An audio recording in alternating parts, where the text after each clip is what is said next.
सच्ची मोहब्बत करता हूँ मैं उससे बचपन से, और वो जो उसके बाप के साथ मेरी सोने से खरी दुश्मनी है, उसका क्या बनेगा भाई?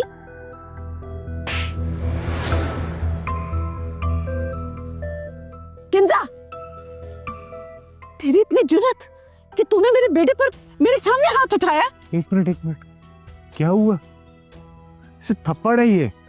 उस वक्त क्या करेंगे जब लोग मुझ पे लानतें भेजेंगे? लानत तो छोटी चीज है, मैं तेरे बस बस किंजा बस। कहा ना, मेरे घर में खड़े होके तू मेरे बेटे पर हाथ नहीं उठा सकती। अच्छा, और आप लोग कुछ भी कर सकते हैं? वाह वाह वाह वाह, कितनी बार मैंने आप लोगों को मना किया कि मेरे ससुराल वालों से दूर रहे। समझाया था, बकवास करके गई थी कि मैं इस मामले को हल करने की कोशिश कर रही हूँ, मगर जानबूझकर आप आग लगाकर आ गई। आपको शर्म नहीं आई? आज के बाद अगर आप लोगों ने कोई ऐसी हरकत की ना, तो मैं भूल जाऊंगी कि आप मेरी माँ हैं और तुम मेरे भाई।